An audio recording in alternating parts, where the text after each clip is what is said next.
Dirty or clogged dryer vents can reduce your dryer's performance and can be a fire hazard.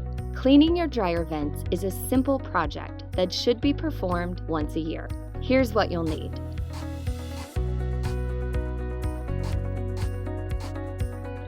Gently pull the dryer away from the wall so that there's enough space to work behind it.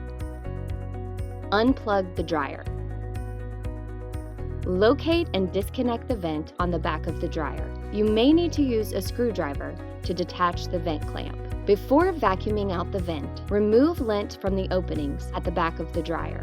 If possible, detach the duct from where it meets the wall to make cleaning easier. Then use a vacuum with a hose attachment to clean in and around the hole. Remove lint by hand and vacuum inside the hose.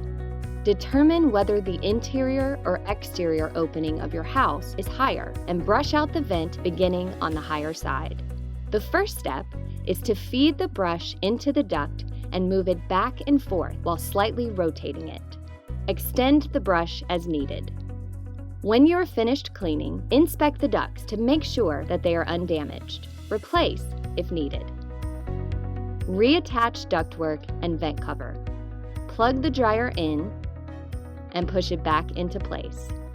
With the dryer in place, remove the lint screen and vacuum around the lint filter housing. Use a scrub brush with soapy water to clean any residue.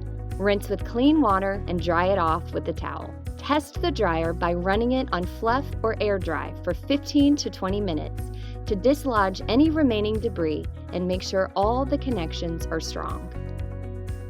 Cleaning your dryer vent regularly not only keeps your home safe, but keeps your dryer working efficiently, which can lower energy bills. Good luck, and thanks for shopping at the Home Depot.